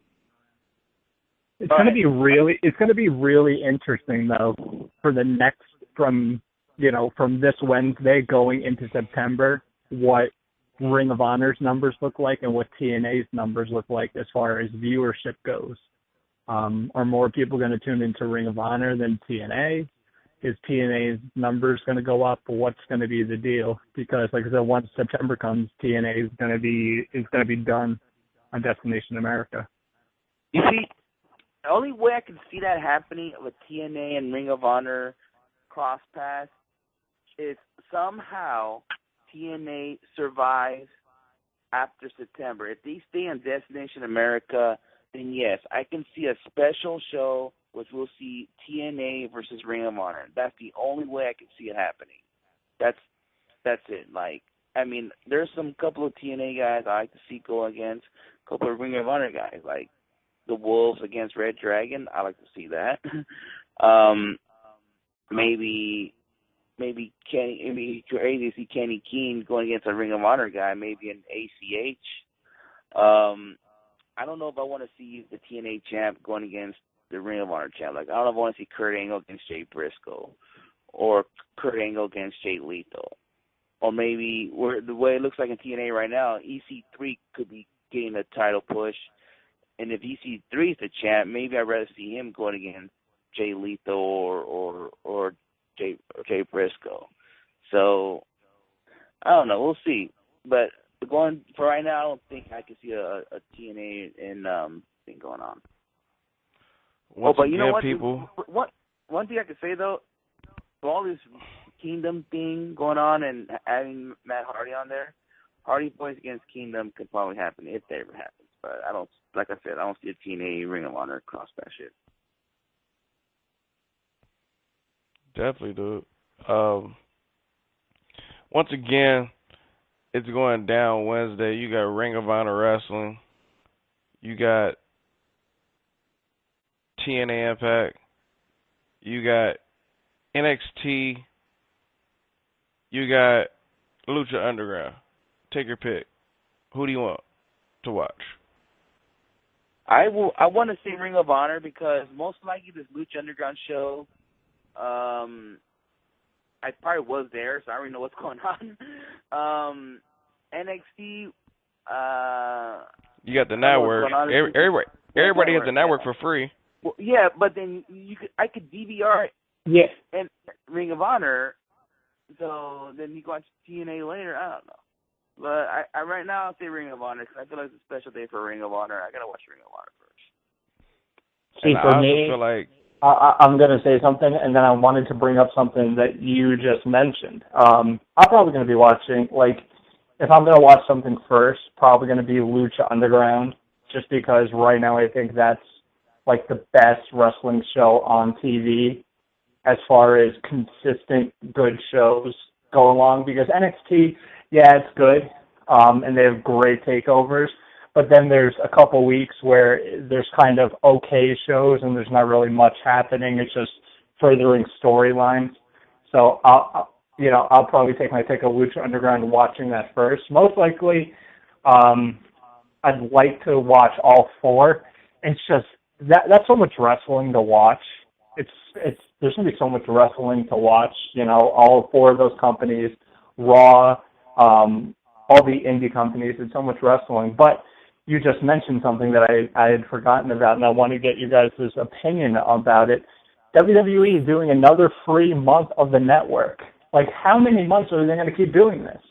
We mentioned it last month at the beginning of the month when they announced that May was going to be free. You know what it is probably? They're probably trying to get a certain show out there, and that's NXT. They're probably trying to get the folks, because they promote NXT like crazy now. Probably trying to get the word out there. People can watch it for free. Check it out. Maybe I don't know. Maybe it's like but that. when you do this, think about it. When May and June were 2 free months, so if you weren't subscribed to the network before that, you just got 2 free months. If you've been a subscriber since day one, you've been paying $9.99 a month for over a year now, and you kind of feel like you're getting gypped. So it's what I think WWE should do is, if you've been a subscriber since like day one, you should be able to go on like WWE Shop and get like 20% off any T-shirt of your choosing, or like 30% off. Give some incentive to buy the network and to keep the network. So say if you buy the network and you keep it for 6 months, you get 20% off a shirt on WWE.com, or 10% off a ticket at a WWE event. Something like that. You need incentives to stick with the network for more than a month. All right, Tom. You know what, Tom? That has already happened already. A friend of mine named Mario, you can tweet him at GenemiDude420, that he was a subscriber since day one. Then they email him that 20% off WWE merchandise. So they did that already. They haven't gave me one.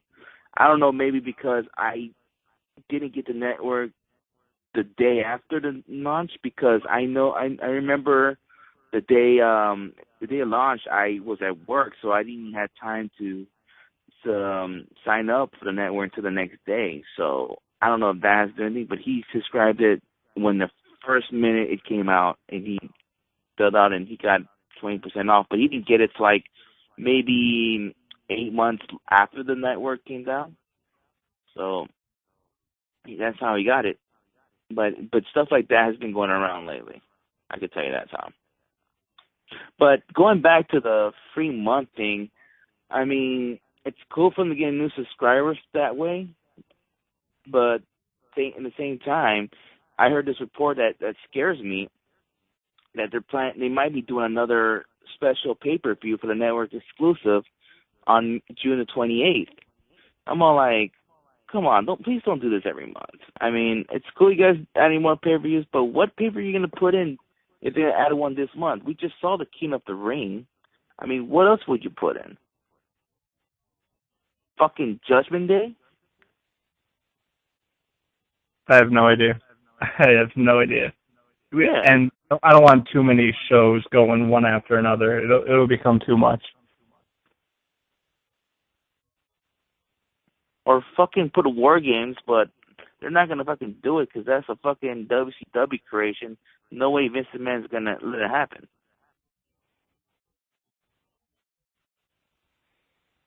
I don't know. We'll see, but shit's crazy. Shit is crazy. I just realized. I know this is off subject, but Oscar, I don't know if you remember Sway Thompson. Yes. He was at AWS and fucking met him, not even knowing that I was talking to him.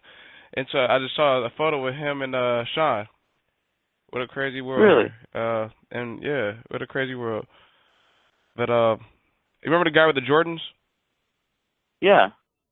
That was Sway Thompson. Oh, okay. Crazy. For those that don't know who Sway Thompson is, oh, he's yeah, a professional wrestler. Watch the Sean 2 Cents. You're going to see skits on there pretty soon. I'm in the back row. I'm getting in the car. But you'll see skits there. But anyways, people, we're running out of time here on WH Radio. Be sure to pick a show to watch on Wednesday. I think I'm about to do some food. My fucking stomach's hurting here. But let's throw out some plugs. Tom, go out there, throw out your Twitter. Let the folks follow you. Tell them where they can find you. Yep, you can find me on Twitter at @2tweetme. That's really my only social media account, so that's the only place you're going to find me, so make sure you follow me there. I'll be sure to follow you back. Throw out some plugs for, of course, our good friends at the Weekly Wrestling Podcast, at Weekly Wrestling Podcast on Twitter. Mr. Matthew Grant holding it down over there. Big shout out to those guys. Big shout out to everybody on the Elite Podcast Network, which you can follow on Twitter at Elite Podcast Net. We got Indie Power Rankings coming up tomorrow and Wednesday. Uncle Mike and Tom's show should be Thursday, same day as our next show. And, of course, Eyes on the Ring had their show yesterday, post Elimination Chamber, so go check that out. They're on every Sunday as well. Yeah, that's about it. Make sure you guys check out WWNlive.com. That's where you'll find the Evolve shows from this past weekend. I've heard some good things about them, so I'll be checking those out sometime this week. And, yeah, I mean, not much else for me. Good. All right, you can follow me at Sinister632 on Twitter and Instagram. Follow Wrestling Heads on Instagram. We just post some new pictures and skits. Be posting some reposts on the show. I mean, on the Instagram. You gotta check that out. And I keep forgetting to keep doing my Castle Match of the Week. It's all because I forgot. And hopefully Skits will do his top 10 of the week on the website pretty soon. Yes. Because I was actually tweeting something about that. Yeah. And another thing, something I gotta mention, if you're a Teenage Mutant Ninja Turtle fan, Sheamus got a small role on there. He's gonna play Rocksteady. The pictures are out, so check him out as Rocksteady. Yeah, just check that out. I just want to mention that on the show because it's a wrestling show. And June 8th, Mr. John Silver will join us. Don't forget about that. Put that in your calendar. Don't want to miss it. And I guess I'm going to go to sleep and watch the Stone Cold podcast tomorrow when I wake up. Well, I'm going to watch the podcast and eat some food because I'm fucking starving like Marvin. But you can follow me on Twitter at WHSketch and also follow us on Twitter at WrestlingHeads. The next show I'm pretty sure we'll be attending is PWG Mystery Vortex. WrestlingHeads.com, of course. YouTube.com /WrestlingHeads. Go ahead, Oscar. I was going to say, if you're in PWG this Thursday, please do not get 50 damn tickets. Just fucking say something for some people that want to go on the show. All right? Damn. You take a I shot almost want to to people, say, I don't want to believe it's the person who I think I know, but she's a sweetheart. But I hope it's not Alicia. Please don't. I hope it's not you. Yes. Anyways. And I don't want to be mean to her because I think she'll send Baron Corbin on my ass. Wow. He really did this. Oh my God, Oscar. Anyway, just follow WH Radio. Hashtag WH Radio. Follow us on Twitter, WrestlingHeads, and we'll be back Thursday to talk some independent wrestling and whatever else news is popping off in between. Pretty sure we talk Ring of Honor, Best in the World, Carton, and more. But until then, I'm Skits, it's Tom, and that's Oscar, and we're out. Peace. Peace. Is he going to rack him?